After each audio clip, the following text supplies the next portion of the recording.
की शुरुआत होती है स्टार से, जो एक बहुत ही प्यारी सी बच्ची होती है, पर अभी उसके मन में बस एक ही प्रॉब्लम चल रहा था कि वो आखिर अपनी माँ का कैसे इलाज करवाए, जो बहुत ही ज़्यादा बीमार है, क्योंकि ना ही उनके पास पैसे हैं और ना उनकी माँ के पास पैसे हैं। और तभी उनकी तरफ मिस्टर डैनी ही आ रहे होते हैं और उनके साथ उनके बॉडीगार्ड। वो दोनों ही बहुत बुरी तरह से घायल थे। और सबसे पहले डैनी जब स्टार को देखते हैं तब उस बच्ची को कहते हैं कि तुम्हारा यहाँ पर रहना बिल्कुल भी सुरक्षित नहीं है तुम्हारे लिए, तो जितना जल्दी हो सके तुम यहाँ से चली जाओ। स्टार उन्हें देखते ही समझ गई थी कि ये बहुत ही अच्छे इंसान है, इसलिए वो उनसे कहती है कि मैं आपकी मदद करूँगी। और वो उन्हें एक कोना में छुपने के लिए बोल देती है और कहती है जब तक मैं ना बुलाऊं आप लोग बाहर मत निकलिएगा। और उनके छुपने के बाद ही दो इंसान वहाँ पर आते हैं और वो स्टार से पूछते हैं कि तुमने किसी दो इंसान को देखा है यहाँ से भागते हुए, जिस पर स्टार उन्हें गलत डायरेक्शन बता देती है और वो लोग वहीं उसी साइड जाने लगते हैं। और ये सब देखकर डैनी को यहाँ पर बहुत अच्छा लगता है और वो बाहर आकर स्टार को थैंक यू भी कहते हैं। और यहाँ पर स्टार उसके बदले में उनसे 3 लाख मांग लेती है और इतना बड़ा अमाउंट सुनकर उनका बॉडीगार्ड कहता है कि एक छोटी सी हेल्प के लिए तुम इतना बड़ा अमाउंट मांग रही हो, जिस पर स्टार उनसे कहती है कि मुझे पता है ये कोई छोटा अमाउंट नहीं है, पर मुझे अपनी माँ के इलाज के लिए ये पैसे की ज़रूरत है, क्योंकि उनका सर्जरी होना बहुत ही ज़्यादा ज़रूरी है। और ये सुनकर यहाँ पर डैनी को स्टार के लिए बहुत बुरा लगता है कि वो इतनी बुरी हालत में है और यहाँ पर उनकी माँ भी बहुत ज़्यादा बीमार है, इसीलिए वो उनकी मदद करने के लिए मान जाते हैं। पर यहाँ पर डैनी का अपने बॉडीगार्ड से जब वो बात करते हैं अपने चौथे बेटे के बारे में, तब वहाँ पर स्टार कहती है कि मुझे पता है कि वो कहाँ पर है। और ये सुनते ही वहाँ पर डैनी और उनके बॉडीगार्ड दोनों हैरान हो जाते हैं। यहाँ पर स्टार बताती है कि यहाँ ही आसपास में एक वेयर हाउस है, वहीं पर वो बंदी बने हुए हैं। और ये सुनकर यहाँ पर डैनी को उसकी बातों पर भरोसा नहीं होता है और उन्हें होगा भी कैसे, क्योंकि स्टार कुछ भी कह रही होती है उन्हें समझ नहीं आ रहा होता है, क्योंकि स्टार का कहना था कि उसने जीनी की बात मानी थी, इसलिए उन्होंने उन्हें ये सब कुछ बताया था। और वहीं तभी एक और बॉडीगार्ड आते हैं जो मिस्टर डैनी को उस तरह बुरी हालत में देखकर उन्हें बहुत बुरा लगता है। यहाँ पर डैनी अपने चौथे बेटे को ढूंढने के लिए बोलते हैं, पर वहाँ पर वो बॉडीगार्ड कहते हैं आप चिंता मत कीजिए सर, आपका चौथा बेटा मिल चुका है, वो एक पास के ही वेयर हाउस में बंदी बना हुआ था, पर वहाँ पर हम लोग जाकर उनको बचा लिए हैं। और ये सुनकर यहाँ पर मिस्टर डैनी सही में अभी हक्के बक्के रह गए थे कि स्टार जो भी कुछ कही थी वो सब कुछ सच था। मैं मिस्टर डैनी को अपने एक मॉन्क का बात याद आता है जो उनके घर के बारे में एक बात कहे थे कि एक क्रश लगा हुआ है जिसको ठीक करने के लिए एक बहुत ही प्यारी सी बच्ची आपके जीवन में आएगी, जिसके हाथ पर एक स्टार का चिन्ह होगा। वही बच्ची आपके घर के लिए और आपके लिए एक एंजल का काम करने वाली है। पर उस समय इस बातों पर उन्हें भरोसा ज़्यादा नहीं हुआ था, पर आज अपनी आंखों से खुद जब उन्होंने ये सब कुछ होते हुए देखा था तब उन्हें पूरी तरह से भरोसा हो चुका था। यहाँ पर वो मिस्टर डैनी ये स्टार से प्रॉमिस करते हैं कि उन्हें जो भी मदद की ज़रूरत होगी उन सब चीज़ में उनकी वो पूरी तरह से मदद करेंगे और वो उनकी मम्मी को बचाने पूरी कोशिश करेंगे। और ये सुनकर वहाँ पर स्टार बहुत ज़्यादा खुश हो जाती है। वहीं अगले दिन देखते हैं जहाँ पर हॉस्पिटल के बाहर पर स्टार की मम्मी को 2 नर्स बुली कर रही होती है, क्योंकि उनके पास पैसे नहीं थे इलाज कराने के लिए, इसलिए वो लोग हॉस्पिटल में रहने भी नहीं दे रहे थे उसे। पर जब वहाँ पर स्टार आती है तो वो 2 नर्स को ज़रा से भी दया नहीं आती है, एक छोटी सी बच्ची को भी वो लोग उसकी माँ के सामने उसे बुली कर रहे होते हैं और उसकी माँ को भी। पर ये सब कुछ जब मिस्टर डैनी आते हैं तब सब कुछ ख़त्म हो जाता है, क्योंकि यहाँ पर मिस्टर डैनी अपने बड़े बेटे के साथ आए हुए थे जो अपने डैड से कहते हैं कि ये 2 नर्स अपने काम पूरे नहीं कर रहे हैं, क्योंकि हमने स्टार की मम्मी के लिए ऑपरेशन के लिए पूरे पैसे जमा कर दिए थे और इसी वजह से इन दोनों को नौकरी से निकलवा देना चाहिए। और यही होता है, वहाँ पर वो 2 नर्स को बॉडीगार्ड लेकर चले जाते हैं। पर उसी समय स्टार की मम्मी इससे बात भी हो पाता मिस्टर डैनी का, तभी उससे पहले वो बेहोश हो चुकी थी। फिर उसके बाद उनका जब इलाज होता है तब डॉक्टर्स बताते हैं कि इन्हें बहुत टाइम से मल्टी न्यूट्रिशन की कमी थी, जिसकी वजह से इनकी बॉडी पर बहुत ही ज़्यादा बुरा असर हुआ था। पर अब पूरी तरह से वो ठीक हो रही हैं, तो चिंता की कोई बात नहीं है। यहाँ पर मिस्टर डैनी अपने बारे में बताते हैं और स्टार ने उनकी जिस तरह से मदद की थी उसके बारे में भी, इसके लिए वो अपनी बेटी पर बहुत ही ज़्यादा प्राउड फील कर रही थी। पर मिस्टर डैनी एक और बात बताते हैं कि वो स्टार को अपनी गॉड डॉटर डॉटर के रूप में उसे अडॉप्ट करने वाले हैं। और ये चीज़ से यहाँ पर स्टार की मम्मी को बिल्कुल भी कोई प्रॉब्लम नहीं था और स्टार भी इस चीज़ से बहुत ज़्यादा खुश होती है कि अब उसे एक पूरी फैमिली मिलने वाली है। वहीं जब कुछ दिन बाद जब स्टार की मम्मी पूरी तरह से ठीक हो गई थी, तब वो स्टार के साथ वो मिस्टर डैनी के साथ घर आई थी, पर वहीं पर वो अंदर नहीं गई थी क्योंकि दो लोग वहाँ पर उसे बहुत बुरी तरह से ट्रीट कर रहे होते हैं और कहते हैं कि अमीर इंसान दिखता नहीं है इन लोगों को, और उन पर वो लोग झपट्टा मार देती है। देखो तो कितनी बेशरम है, एक बेटी होने के बावजूद भी हमारे जैसे अमीर पड़ोसी के पास आई है मुँह उठाकर। पर जब उनका बोलती बंद हो जाता है, क्योंकि उन लोगों को लग रहा था कि स्टार और उसकी मम्मी ज़बरदस्ती बस इस घर में अपना डेरा जमाने के लिए आई हुई है, पर जब वहाँ उनका बहुत अच्छे से स्वागत होता है तब सब कुछ भी वो लोग बोल नहीं पाती हैं वहाँ पर। और उनके स्वागत के लिए कोई और नहीं बल्कि उनके बड़े भाई, दूसरे भाई और तीसरे भाई आए हुए थे अपनी छोटी सी प्यारी सी बहन को लेने के लिए। और ये चीज़ से वहाँ पर स्टार बहुत ज़्यादा खुश होती है क्योंकि उसके 3 बड़े भाई हैं और स्टार को यहाँ पर सबके बारे में पता था क्योंकि उनके डैडी मिस्टर डैनी में अच्छे से वो लोग बता दिए थे। वहीं घर के अंदर और जब यहाँ स्टार 5 प्लांट्स को देखती है और जो बहुत ही ज़्यादा प्यारे उसे लग रहे थे, पर जैसे ही वो टच करती है उन्हें, उसमें अचानक से कुछ होता है और सारे प्लांट्स जिंदा हो जाते हैं। ये चीज़ देखकर यहाँ पर वो तीनों भी हैरान होते हैं और खासकर स्टार की मम्मी भी। और जब मिस्टर डैनी ये सब कुछ देखते हैं तब उन्हें हैरानी नहीं हो रही थी ज़्यादा, क्योंकि उन्हें लगा था कि स्टार हमेशा से एक स्पेशल बच्ची है और जिसके पास कुछ पावर्स है। यहाँ पर स्टार का बहुत अच्छे से स्वागत होता है और सब उससे बहुत प्यार कर रहे होते हैं और ख़ासकर मिस्टर डैनी स्टार की मम्मी को तो देखते ही वो उन्हें पसंद करने लगे थे, पर इस चीज़ के बारे में वो अभी कुछ भी नहीं कहते हैं। फिर उसके बाद वहाँ पर स्टार के लिए और उनकी मम्मी के लिए बहुत सुंदर सुंदर गिफ्ट्स आते हैं, पर वो दोनों एक्सेप्ट नहीं करते हैं क्योंकि उन्हें जितना कुछ अभी मिला है वो उनसे बहुत ज़्यादा खुश हैं। पर फिर भी अभी मिस्टर डैनी ये सब चीज़ को रहने देते हैं और कहते हैं कि मेरे लिए आप लोग यहाँ पर मेरे साथ रहने आए हैं, वही मेरे लिए भी बहुत ज़्यादा काफ़ी है। फिर उसके बाद जब स्टार बहुत ही सुंदर से ड्रेस में और उसकी मम्मी बहुत सुंदर ड्रेस में आती हैं, तब सभी लोग बस देखते रह जाते हैं क्योंकि वो लोग बहुत ही ज़्यादा प्यारी लग रहे थे। यहीं पर जब उनके भाई अपनी छोटी सी बहन को बता रहे होते हैं कि तुम मेरे साथ रहो, मैं तुम्हें बहुत कुछ सिखाऊंगा, और वो लोग सब एक दूसरे से लड़ने लगते हैं कि हमारी छोटी बहन किसके साथ रहना ज़्यादा पसंद करेगी। और यहाँ पर स्टार कहती है मुझे आप लोग सभी के साथ रहना बिल्कुल अच्छा लगने वाला है। पर तभी वहाँ पर एक आदमी आते हैं जो बताते हैं कि 4th मास्टर को फिर से प्रॉब्लम होने लगा और ये देखकर सभी लोग वहाँ पर डर जाते हैं और तुरंत देखने के लिए जाते हैं, यानी डैनी के चौथे बेटे जो अभी कुछ समय पहले ही किडनैप हुए थे। जब वहाँ से वो लोग जाते हैं अपने चौथे बेटे को देखने के लिए, तभी वहाँ स्टार एक पौधे से बात करती है और वो पौधा उन्हें बताता है कि आखिर इस घर के चौथे बेटे को और उनकी आंखों को कैसे ठीक किया जा सकता है। और स्टार भी उनकी बातों को मान लेती है और इस चीज़ के बारे में वो अपनी मम्मी को बताती है। उनकी मम्मी को पहले बिलीव तो नहीं होता है, पर अपनी प्यारी सी बेटी का कहना भी वो नहीं टाल सकती थी, इसलिए वो जैसा कहती है वैसा वो करती हैं। और वो एक लैब में जाती है जहाँ पर उन्हें वो चीज़ मिलने वाला था जिससे वो अपने चौथे भाई को ठीक कर सके। वहीं पर हम लोग मिस्टर चैन और पुली को देखते हैं जो उनकी वाइफ थी और ख़ासकर उनके साथ उनकी प्यारी सी बेटी भी थी जो उसका नाम फूकी था। और मिस्टर चैन कोई और नहीं बल्कि स्टार के ही फादर थे जो उनकी मॉम के साथ और उसके साथ हमेशा से धोखा करते हुए आए हैं, और जब उनके साथ वो लोग रहते थे तब उसे वो बहुत ज़्यादा बुली करते थे। वहीं पर अब लैब में देखते हैं वो लोग भी उसी काम से आए थे ताकि वो मिस्टर डैनी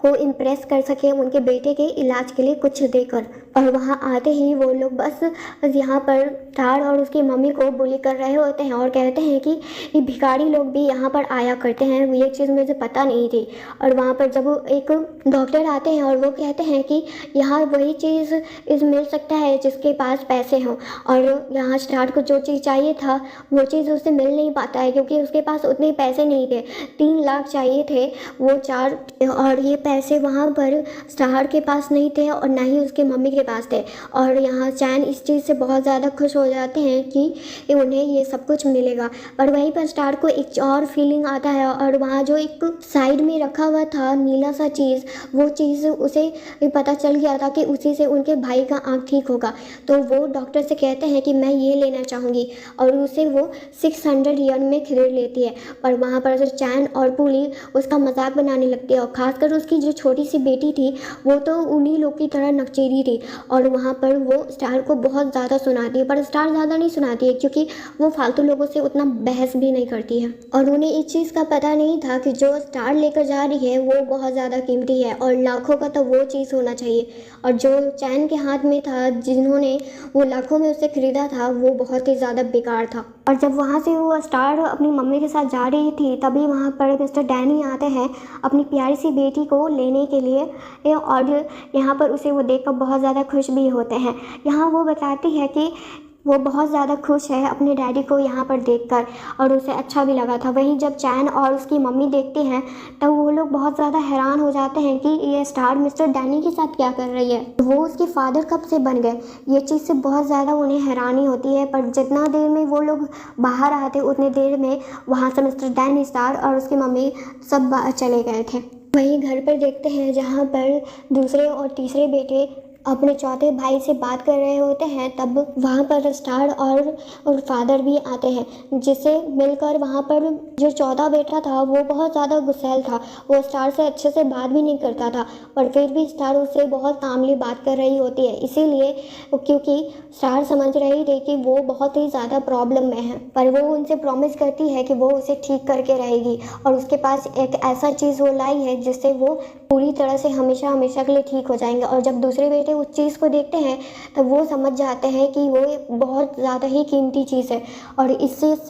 उनके चौथे भाई का आँख पूरी तरह से ठीक हो सकता है। और ये चीज़ देखकर वहाँ पर स्टार को सभी लोग देख रहे थे कि आखिर इतना कीमती चीज़ उसे कैसे मिला। और उसी में स्टार बताती है कि वो अपनी मम्मी के साथ लेने के लिए गई थी इस चीज़ को और इस चीज़ से उन्हें बहुत अच्छा लगता है जब वो चीज़ उनके चौथे बेटे सुनते हैं कि उनकी छोटी सी बहन इतना मेहनत कर रही है उनके लिए। वहीं अगले दिन हॉस्पिटल में देखते हैं जहाँ पर मिस्टर चैन और पुली उस डब्बे के साथ आए हुए थे और उन्हें लग रहा था कि जब वो इस चीज़ को मिस्टर डैनी की फैमिली में दे देंगे तब उनका लाइफ तो पूरी तरह से सेट है क्योंकि वो हमेशा उसके आभारी रहेंगे। पर जैसे ही वो उनके दूसरे बेटे को वो चीज़ दिखाते हैं वो चीज़ जो कल नीला था वो आज पूरी तरह से काला बन चुका था क्योंकि वो तो नकली प्रोडक्ट लेके गए थे ना, तो उससे कोई फ़ायदा थोड़ी होता। इसी वजह से और ज़्यादा मिस्टर सेकंड ब्रदर गुस्सा हो जाते हैं और वहीं पर उसकी मम्मी भी आ रही होती हैं। पर वहाँ पर पुली उन पर इल्ज़ाम लगा देती है कि उन्होंने ही कुछ गड़बड़ किया होगा क्योंकि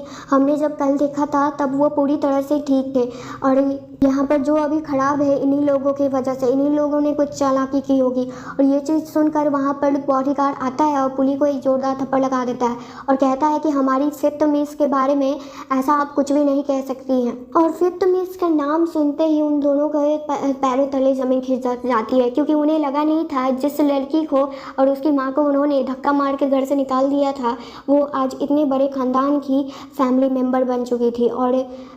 उनसे उनका परिवार इतना ज़्यादा प्यार करता है। और तभी वहाँ पर डैनी और बाकी लोग भी आते हैं फोर ब्रदर के साथ क्योंकि आज उनका ऑपरेशन होने वाला था। पर वहाँ स्टार उन्हें रोक देती है और कहती है कि अभी ऑपरेशन के लिए जाना सुरक्षित नहीं होगा। पर वहाँ कोई भी उनके बातों पर भरोसा नहीं करता है क्योंकि उन्होंने कहा क्योंकि बस उन्होंने एक सपना देखा था और डॉक्टर बताते हैं कि नहीं ऐसा कोई गड़बड़ नहीं होगा क्योंकि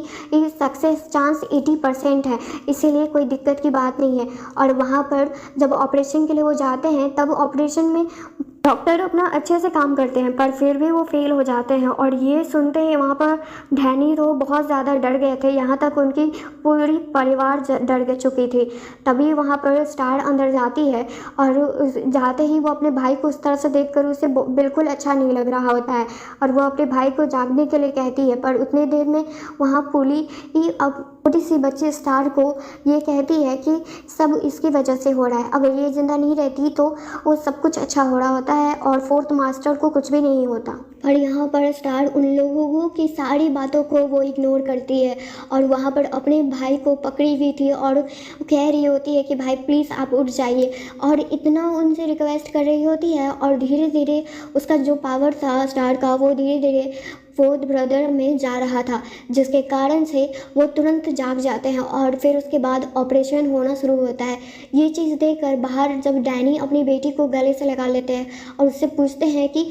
ये क्या अब जो भी कुछ होगा वो अच्छे से हो जाएगा, जिस पर स्टार कहती है हाँ इस बार सब कुछ अच्छे से होगा। और डॉक्टर बाहर आकर ही खुशखबरी सुनाते हैं और कहते हैं कि करने की कोई ज़रूरत नहीं है क्योंकि ऑपरेशन सक्सेस हुआ है। और ये सुनकर वहाँ पर सभी को रिलीफ फील होता है क्योंकि अब फाइनली उनका चौथा बेटा अब इस दुनिया को आराम से देख सकता है। और यहाँ पर ये चीज़ देखकर चैन बहुत ज़्यादा हैरान थे और पुली तो बहुत ज़्यादा ही जल रही होती है। और वो इतना होने के बाद भी वो स्टार को कोई काला जादू करने वाली नाम से बुला रही होती है। एक छोटी बच्ची के सामने ये सब बोलना कितना बुरा है और उसे बुली करना वहाँ पर जितने लोग थे उन सभी को पता था। इसी वजह से डैनी गुस्से में आकर उस लड़की को एक जोरदार थप्पड़ लगाते हैं और कहते हैं कि हमारे घर की बेटी को यानी मेरी बेटी को अगर आइंदा से ऐसा कुछ सुनने के लिए तुम्हारे मुंह से मिला या किसी और के मुंह से तो मुझसे बुरा कोई भी नहीं होगा। और उस समय मिस्टर चैन अब भीख मांगने लगते हैं अपनी बेटी से और कहते हैं कि मैं तुम्हारा फादर हूँ ना, ये तो तुम्हारा नकली फादर है, मैं तुम्हारा असली फादर हूँ, मेरे पास वापस से आ जाओ। ये देखकर वहाँ पर उनकी वाइफ और उनकी बेटी फूकी और पुली को दोनों को बहुत ख़राब लग रहा होता है कि कैसे पलटी मार लिया है ये इंसान। पर फिर भी स्टार अपने फादर को छोड़कर जा ही नहीं रही होती है यानी डैनी को, और कहती है कि मैं अपने फादर के साथ बहुत ज़्यादा खुश हूँ। और फिर उसके बाद उन लोगों को धक्के मारकर वहाँ से निकाल दिया जाता है बाहर और चैन को तो बहुत ज़्यादा ही पीटा जाता है। और इतना ही नहीं बल्कि यहाँ पर उसे खबर भी सुनने को मिल जाती है कि जो उसकी कंपनी है उसे एक बहुत ही बड़ा लॉस हुआ है जिसकी भरपाई वो शायद ही पूरा कर सकते हैं। फिर वहीं अंदर देखते हैं जहाँ पर आज स्टार की मम्मी से फाइनली डैनी बात करते हैं और यहाँ पर मम्मी बहुत ज़्यादा ही दुखी थी और कहती हैं कि मेरी वजह से आपको इतनी प्रॉब्लम हो रही है, मुझे माफ़ कर दीजिए। पर यहाँ पर डैनी कहते हैं नहीं, आपकी वजह से कुछ भी नहीं हो रहा है, आपके आने की वजह से ही तो मेरी फैमिली में खुशियाँ लौट कर आई हैं। मैं बहुत ज़्यादा खुश हूँ कि आप मेरी फैमिली में आई हैं और मुझे प्यारी सी बेटी स्टार जैसी मिली है। वहीं घर पर देखते हैं कुछ दिनों के बाद जहाँ पर और अब चौथा बेटा भी इस दुनिया को देख सकता था और वो अपनी छोटी सी प्यारी सी बहन से भी मिलकर बहुत ज़्यादा खुश था। पर वहीं पर एक बैड न्यूज़ भी देखने को मिलता है कि उनके ग्रैंडपा घर आए हुए हैं जो अभी बहुत ज़्यादा ही गुस्से में हैं और डैनी से बहुत बुरी तरह से बात कर रहे होते हैं क्योंकि उन्हें ये चीज़ बिल्कुल पसंद नहीं है कि किसी माँ बेटी को तुम इस घर में ले आए हो और हमारे पीठ पीछे कैसी बातें हो रही है तुम्हें पता भी नहीं है। और यहाँ पर ये सुनकर यहाँ पर उन्हें बहुत ज़्यादा बुरा लगता है डैनी को। पर तभी वहाँ जब स्टार आती है तब स्टार अपने ग्रैंडपा को भी पटा लेती है और जिसकी वजह से ग्रैंडपा भी अब उससे ज़्यादा देर गुस्सा नहीं रह पाते हैं। यहाँ पर वो अपनी मॉम का भी तारीफ़ करती है और वहाँ पर मॉम से भी मिलकर यहाँ ग्रैंडपा समझ गए थे कि स्टार सही में बहुत ही प्यारी सी बची है। उसी के आने की वजह से तो उनका चौथा ग्रैंडसन भी अब ठीक हो पाया है और वो ये चीज़ समझ गए थे। इसी वजह से डैनी को कहते हैं कि तुम्हें अब स्टार की मम्मी से शादी भी कर लेनी चाहिए क्योंकि तुम्हें पता है कि कैसी बातें होंगी अगर तुम बिना शादी किए इन्हें अपने घर पर रखोगे तो। और ये चीज़ सुनकर वहाँ पर स्टार की मम्मी थोड़ा घबरा जाती हैं और वो वहाँ से चली जाती हैं। सभी को लगता है कि उन्हें ये चीज़ बिल्कुल पसंद नहीं आई है शादी की बात पर यहाँ स्टार कहती है कि नहीं चिंता मत कीजिए, मम्मी बस थोड़ी सी ही शर्मीली है इसीलिए। पर डैनी उनके पीछे पीछे जाते हैं और कहते हैं कि अगर तुम्हें ये चीज़ पसंद नहीं है तो मैं ऐसा होने नहीं दूंगा, तुम चिंता मत करो और फिर भी हम लोग साथ रहेंगे। और यहाँ पर स्टार कहती है मैं आप पर और बोझ नहीं बनना चाहती हूँ, ना ही मैं चाहती कि मेरी बेटी ये आपके लिए कभी कोई प्रॉब्लम क्रिएट करे। पर यहाँ पर डैनी कहते हैं नहीं, आप लोगों के आने के बाद मेरी लाइफ सही में बहुत ही ज़्यादा अच्छी हो गई है और मैं बहुत ज़्यादा खुश हूँ कि आप लोग मेरी लाइफ में आए हैं। और मैं तो हमेशा आपसे एक बात कहना चाहता था कि मैं आपको पहली नज़र में ही पसंद करने लगा था। और ये चीज़ सुनकर वहाँ पर वो बहुत ज़्यादा हैरान हो जाती हैं। पर उसके साथ साथ ही डैनी शादी के लिए भी प्रपोज कर देते हैं और जो उनके दिल में छुपा हुआ था उन्हें भी आज अपनी फीलिंग्स के बारे में पता चल गई थी, इसीलिए वो डैनी के प्रपोज़ल को भी हाँ कर देती हैं। वहीं कुछ दिनों के बाद शादी की सेरेमनी होती है जहाँ पर सभी लोग बहुत ज़्यादा खुश थे और डैनी और स्टार की मम्मी का भी शादी हो जाता है वहाँ पर, और वो लोग अब एक पूरा परिवार बन चुके थे जहाँ पर सिर्फ खुशियाँ ही थी। और यहीं पर यह कहानी ख़त्म हो जाती है।